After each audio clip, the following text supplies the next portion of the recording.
What are some common everyday things that you can think of right off the top of your head?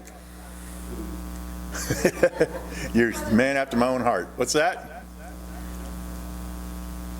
Toilet paper.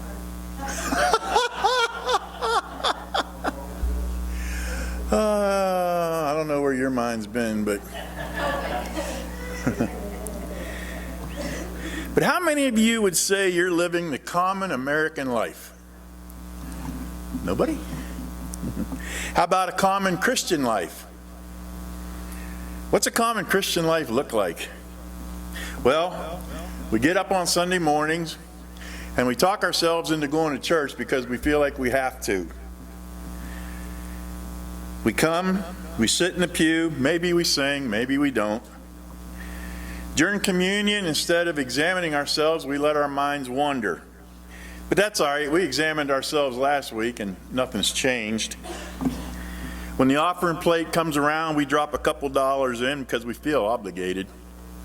We sort of listen to the sermon, and as soon as the invitation song's over, we're out of there. And that's the end of our Christian life until the following Sunday.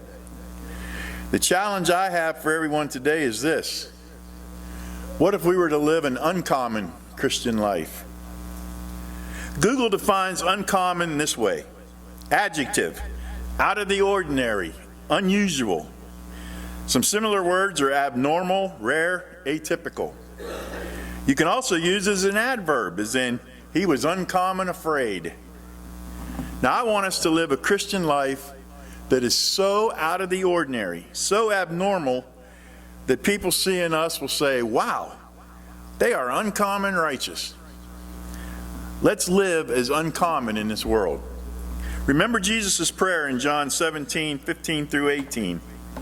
My prayer is not that you take them out of the world, but that you protect them from the evil one. They are not of the world, even as I am not of it. Sanctify them by the truth. Your word is truth. As you sent me into the world, I have sent them into the world. I want to look this morning at three uncommon lives in the Scripture. One had uncommon faith, one had uncommon purity, and one had uncommon love.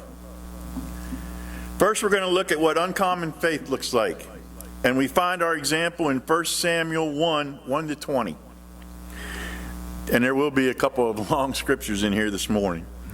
There was a certain man from Ramathaim, a Zuphite from the hill country of Ephraim, whose name was Elkanah, son of Jeroham, the son of Elihu, the son of Tohu, the son of Zuph, an Ephraimite.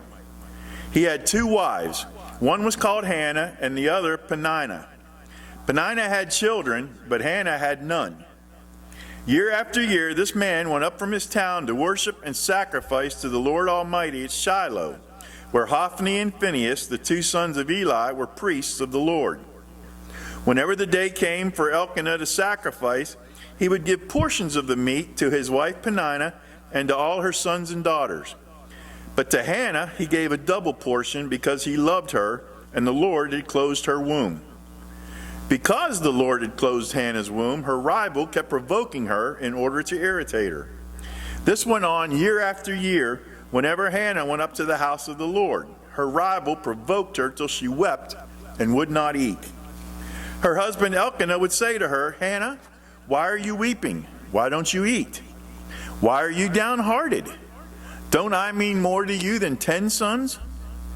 Once, when they had finished eating and drinking in Shiloh, Hannah stood up. Now Eli the priest was sitting on his chair by the doorpost of the Lord's house. In her deep anguish, Hannah prayed to the Lord, weeping bitterly, and she made a vow, saying, Lord Almighty, if you will only look on your servant's misery and remember me, and not forget your servant, but give her a son, then I will give him to the Lord for all the days of his life, and no razor will ever be used on his head. As she kept on praying to the Lord, Eli observed her mouth. Hannah was praying in her heart, and her lips were moving, but her voice was not heard. Eli thought she was drunk and said to her, How long are you going to stay drunk? Put away your wine. Not so, my lord, Hannah replied. I am a woman who is deeply troubled. I have not been drinking wine or beer. I was pouring out my soul to the Lord. Do not take your servant for a wicked woman. I have been praying here out of my great anguish and grief." Eli answered, "Go in peace, and may the God of Israel grant you what you have asked of him." She said, "May your servant find favor in your eyes." Then she went away her way and ate something, and her face was no longer downcast. Early the next morning they arose and worshipped before the Lord, and then went back to their home at Ramah. Elkanah made love to his wife Hannah, and the Lord remembered her. So in the course of time, Hannah became pregnant and gave birth to a son. She named him Samuel, saying, "Because I asked the Lord for him." I feel sometimes that we use the word faith in a common way. In fact, Doug touched on that in Sunday school this morning. For instance, I have faith that the Steelers will be Super Bowl contenders most year and that the Browns won't. I also have faith that my car will start when I turn the key. But our faith should be uncommon. Let's talk about what faith is. Of course, the best definition of faith is found in the Bible in Hebrews 11:1. Now, faith is confidence in what we hope for and assurance about what we do not see. Faith is confidence. We trust firmly that what we hope for, we will receive. Faith is assurance, certainty and promise that God will do what he said. In the passage from 1 Samuel, we see a woman with uncommon faith. Uncommon faith knows that hardships are still coming. One of the biggest lies we'll hear is that if we just have enough faith, everything's going to work out great. We know that's not the case. We hear story after story of followers of Christ who have suffered great tragedy in their lives. Hannah was living a hardship. She was without child and therefore without honor. She was being mistreated in her own home. She was desperate for a child. But her faith led her to know that she could turn to God when the hardships came. What do? Many of us run from God when the hardships come. People with uncommon faith run to God. Our faith should look uncommon to the world and not be deterred by others. Make no mistake, people will try to undermine your faith. The world will pick at you and tell you that your faith doesn't matter. People will think you're crazy when you choose not to worry and instead trust God. Unfortunately, it'll also look uncommon to some believers. Look at Eli the priest. He thought she was drunk. But here's what to remember. For real uncommon faith, we have to live beyond what other people say to and about us negatively. Their opinions don't count. Uncommon faith recognizes that sometimes God gives us what we want. Hannah got what she wanted, and this can happen to us. We've seen answered prayers and healing and all kinds of other miracles. We see God blessing us all the time. For some reason, though, we're fixated on what we don't get instead of what we do get. Remember, God always gives us what we need, but not always what we want. An uncommon faith will recognize that God is still there and still loves us, even when the answer is no. But a person of uncommon faith is also careful about what they ask for. James 4:3 tells us, when you ask, you do not receive because you ask with wrong motives, that you may spend what you get on your pleasures. We have to be careful about what we pray and how we pray. Uncommon faith is also about being faithful. This is the one place I think that we miss the mark sometimes in our faith. Often our faith is only about what God can do for us, like he's an ATM machine or some kind of genie. He grants our wishes. But uncommon faith has to be lived out. It's not given to us. Look at Hannah. She prayed and she lived out her faith. We see later on in 1 Samuel that she kept her promise to God. Ecclesiastes 5:4 tells us, when you make a vow to God, do not delay to fulfill it. He has no pleasure in fools. Fulfill your vow. If you make a promise to God, you better keep it. The second uncommon life we want to look at is a life of uncommon purity. That life is found in Genesis 39, and it's the life of Joseph. It's the story of Joseph and Potiphar's wife. Let's read it together. Now Joseph had been taken down to Egypt. Potiphar, an Egyptian who was one of Pharaoh's officials, the captain of the guard, bought him from the Ishmaelites who had taken him there. The Lord was with Joseph so that he prospered, and he lived in the house of his Egyptian master. When his master saw that the Lord was with him and that the Lord gave him success in everything he did, Joseph found favor in his eyes and became his attendant. Potiphar put him in charge of his household, and he entrusted to his care everything he owned. From the time he put him in charge of his household and all that he owned, the Lord blessed the household of the Egyptian because of Joseph. The blessing of the Lord was on everything Potiphar had, both in the house and in the field. So Potiphar left everything he had in Joseph's care. With Joseph in charge, he didn't concern himself with anything except for the food he ate. Now Joseph was well built and handsome, and after a while his master's wife took notice of Joseph and said, "Come to bed with me." But he refused. "With me in charge," he told her, "my master does not concern himself with anything in the house. Everything he owns he has entrusted to my care. No one is greater in this house than I am. My master has withheld nothing from me except you, because you are his wife. How then could I do such a wicked thing and sin against God?" And though she spoke to Joseph day after day, he refused to go to bed with her or even be with her. One day he went into the house to attend to his duties, and none of the household servants was inside. She caught him by his cloak and said, "Come to bed with me." But he left his cloak in her hand and ran out of the house. When she saw that he had left his cloak in her hand and had run out of the house, she called her household servants. "Look," she said to them, "this Hebrew has been brought to us to make sport of us. He came in here to sleep with me, but I screamed, and when he heard me scream for help, he left his cloak beside me and ran out of the house." She kept his cloak beside her until his master came home. Then she told him this story. "That Hebrew slave you brought to us came to me to make sport of me. But as soon as I screamed for help, he left his cloak beside me and ran out of the house." When his master heard the story his wife told him, saying, "This is how your slave treated me," he burned with anger. Joseph's master took him and put him in prison, the place where the king's prisoners were confined. But while Joseph was there in the prison, the Lord was with him. He showed him kindness and granted him favor in the eyes of the prison warden. So the warden put Joseph in charge of all those held in the prison, and he was made responsible for all that was done there. The warden paid no attention to anything under Joseph's care, because the Lord was with Joseph and gave him success in whatever he did. Look around. Purity is something that is sorely lacking in our culture, especially biblical purity. What is biblical purity? I think Psalms 119:37 gives a pretty good answer. "Turn my eyes from worthless things. Preserve my life according to your word." Uncommon purity starts with knowing what is right. It's very hard to do right when you don't know what is right. To know what is right, we have to be people of the Word.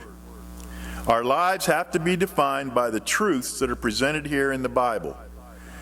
Sometimes we may not like what we read, but that doesn't make it any less true.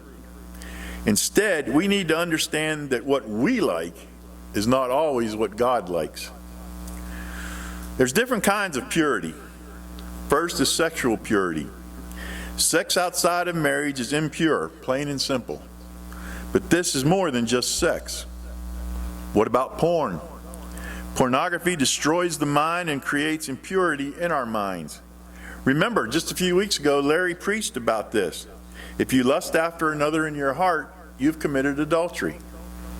And what is porn? Lust, pure and simple. That's all it is. There was a movie that came out a few years ago called 50 Shades of Grey. Guess what? The book that it's based on and the movie itself is pornography. Why? Because it places images in your mind that shouldn't be there. God created sex to be something shared with only your spouse. But those images in your head, you'll never be able to eliminate, and they can damage your relationship with your spouse. Listen to what Paul says in 1 Corinthians 6:18. Flee from sexual immorality. All other sins a person commits are outside the body, but whoever sins sexually sins against their own body. Second is relational purity. How do we treat and love the people around us? Are we using people, or are we loving them in the way God loved us? Again, I go back to Sunday school today. We're in one of Doug's favorite passages, John 14. And one of the things he tells us is that we're to love each other the way Christ loved us. Are we doing that? We have to make every effort to keep our relationships pure. Third is spiritual purity. This one is the one that's so misunderstood in our world. People every day will get up and the first thing they do is check their horoscope to see how their day is going to be. One of the most popular shows on cable is the Long Island Medium. People love her and her quote readings, unquote. Let's be honest here. What people like her do is at best fraud and at worst witchcraft. Either way, it's impure and sinful. Another trait of uncommon purity is that it is relentless. Did you see how Joseph kept turning her down? James 1:12 says, "Blessed is the one who perseveres under trial, because having stood the test, that person will receive the crown of life that the Lord has promised to those that love him." Oftentimes, we're going to be tempted over and over again by impurity. We have to set ourselves up to be ready to stand firm against this kind of temptation. The only way that we can do that is with the power of the Holy Spirit. Without His help, we'll never be able to overcome temptation. Uncommon purity flees at the sight of impurity. As soon as Joseph sees what she's up to, he runs. He doesn't hesitate, he just runs. There's a very fine line here, and once you cross it, it's hard to get back. It seems like we want to walk right up to that line, get as close to sin as we can without actually crossing over. Now you might ask, well, how far is too far? I've got a better question, and that is, how far away from impurity can I get? 1 Timothy 6:11, "But you, man of God, flee from all of this, and pursue righteousness, godliness, faith, love, endurance, and gentleness." We need to flee from impurity, not try to get close to it. If you have uncommon purity, you'll be punished by the world. Jesus said it in Matthew 10:22, "You will be hated by everyone because of me, but the one who stands firm to the end will be saved." And in John 5:18, "If the world hates you, keep in mind that it hated me first." Sadly, purity is not looked upon by the world in a positive light. Those who pursue relentless purity will be judged and hated. You have to ask yourself, is it worth the cost? Is it worth it to you to be a person of purity before God? I think it is. I think that the life of purity is rewarding and meaningful. God sets up boundaries so that we will be safe, just as a parent does for their children. Living inside the boundaries of purity is a place of safety in the arms of God. Even when the world hates us for the way we live, God knows. And so, uncommon purity is blessed by God. He sees. He knows what your heart is saying. Luke 16:15 says, "He said to them, 'You are the ones who justify yourselves in the eyes of others, but God knows your hearts. What people value highly is detestable in God's sight.'" He knows that what the people of the world are saying about you is not true, and He wants to bless you.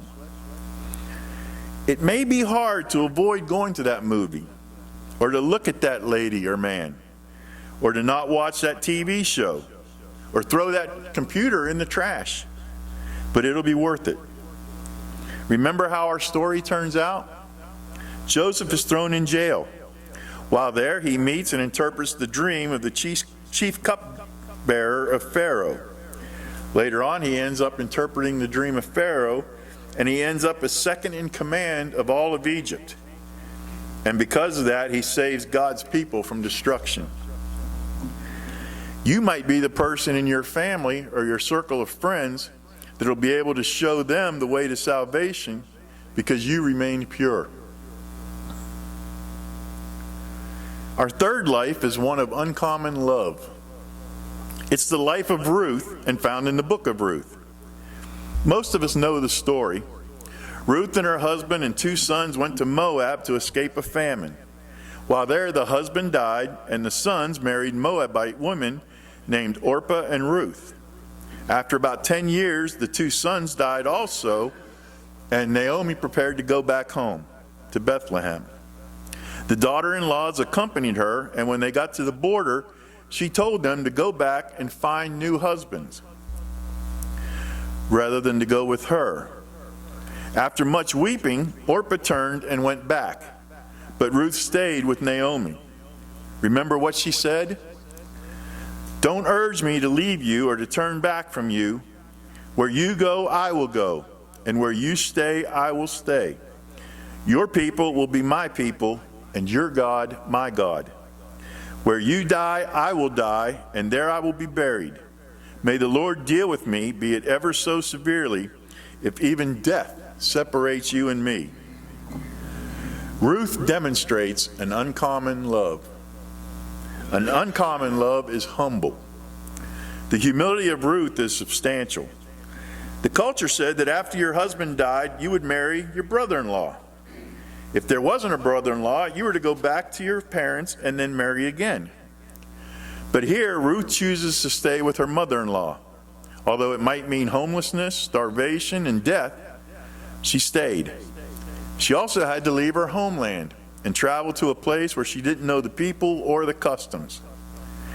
This kind of uncommon humility says, I will choose to place myself in a lower position for the good of others. 1 Peter 5 and 6 says, all of you, clothe yourselves with humility towards one another, because God opposes the proud, but shows favor to the humble. Humble yourselves, therefore, under God's mighty hand, that he may lift you up in due time. Peter tells us to be humble and not proud. An uncommon love protects others. In this situation, as a widow with nothing, Ruth could have said in her pride, let me go home to my family and start over. This way I'll look better to the world around me. But this kind of uncommon love is about saying, I'm more interested in others than I am about how I look. We have to choose people over situations. This means that we have to recognize that people count for something. It would have been easy for Ruth to say, Naomi has nothing to offer me, so I'll go. Our uncommon love has to help us see that people are not an ends to a means. They're not there to satisfy us. They're God's creation, and they deserve to be treated that way. Titus 3:1-2 says, remind the people to be subject to rulers and authorities, to be obedient, to be ready to do whatever is good, to slander no one, to be peaceable and considerate, and always to be gentle toward everyone. No slander. Sadly, for many of us, talking about people is our favorite activity. Ask yourself this, even if it's true, is it necessary? Peaceable. The literal translation is avoid fighting. Some of us just aren't happy till we're unhappy with someone else.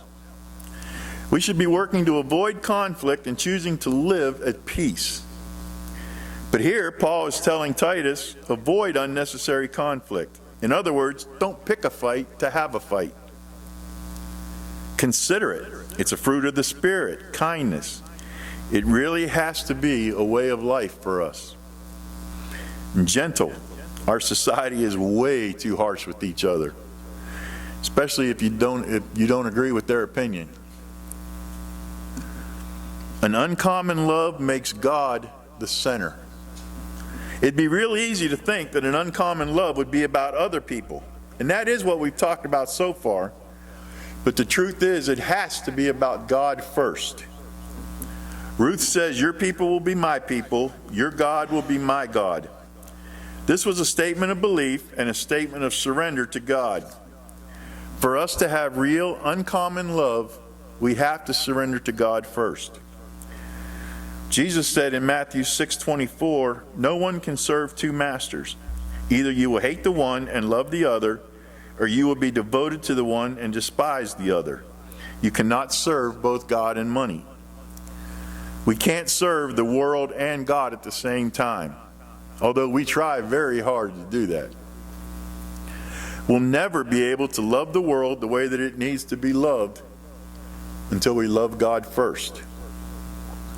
A true, uncommon love starts with an unconditional surrender to Christ and a wholehearted desire to serve Him. And then, an uncommon love demonstrates the grace of Christ. What is grace? Simply put, it's unmerited favor and forgiveness. And this is where the lesson of uncommon love becomes practical. Up to this point, it's all about what we think. And although changing our thought patterns are the first step, we also have to change our behavior. There's often a disconnect between what we say and what we do.